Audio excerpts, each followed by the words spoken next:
Elles sont traitées de tous les noms d'oiseaux depuis l'époque coloniale, les valeurs traditionnelles africaines.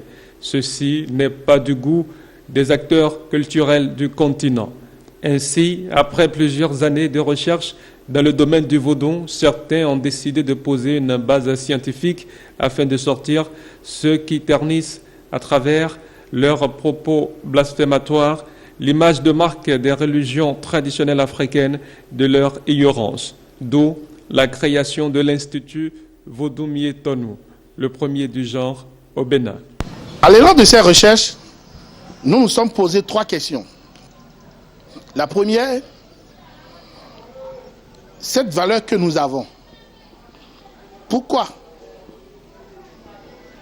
l'opinion internationale croit que cette valeur est diabolique, si ce n'est que l'étude de la nature, de ses principes, de ses valeurs. Pourquoi également beaucoup paniquent quand ils entendent le nom Bénin ou Dahomey?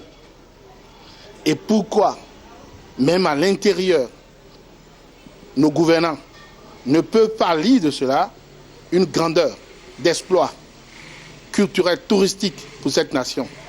À l'entrée de cet institut, entre autres, 2 masques qui traduisent l'existence des entités mâles et femelles dans le monde spirituel.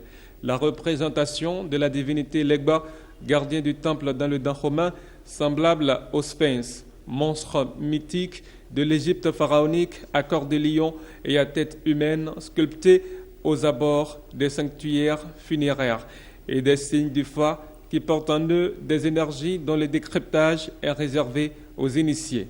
À l'intérieur, 2 gigantesques sculptures en bois issues des arbres des forêts sacrées qui ont chuté sous l'effet des intempéries vous souhaitent la bienvenue. La multitude d'images d'autels portatifs communément appelés à saints n'échappe point à l'attention.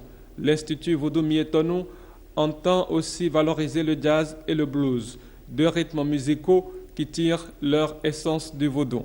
L'autre merveille est la porte du retour. Je suis un peu très dérangé quand j'entends la porte du non-retour.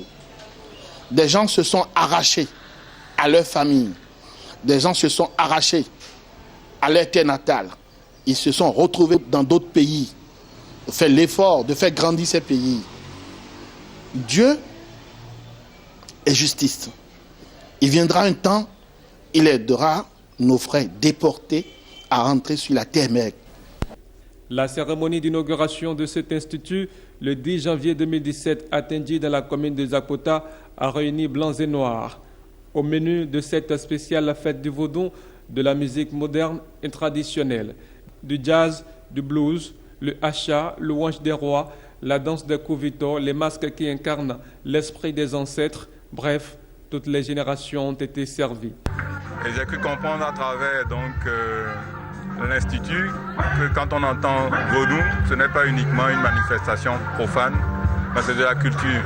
Et qui parle de culture parle de multiformes d'art. J'ai vraiment apprécié tout ce qui s'est passé ce matin. C'est vraiment une expérience très, très intéressante, très enrichissante.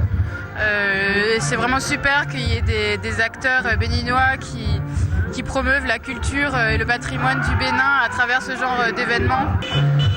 C'est une initiative à encourager parce que le vaudou a besoin d'une visibilité autre que celle qu'on a pu avoir jusque-là et qui malheureusement est restée un peu trop interne.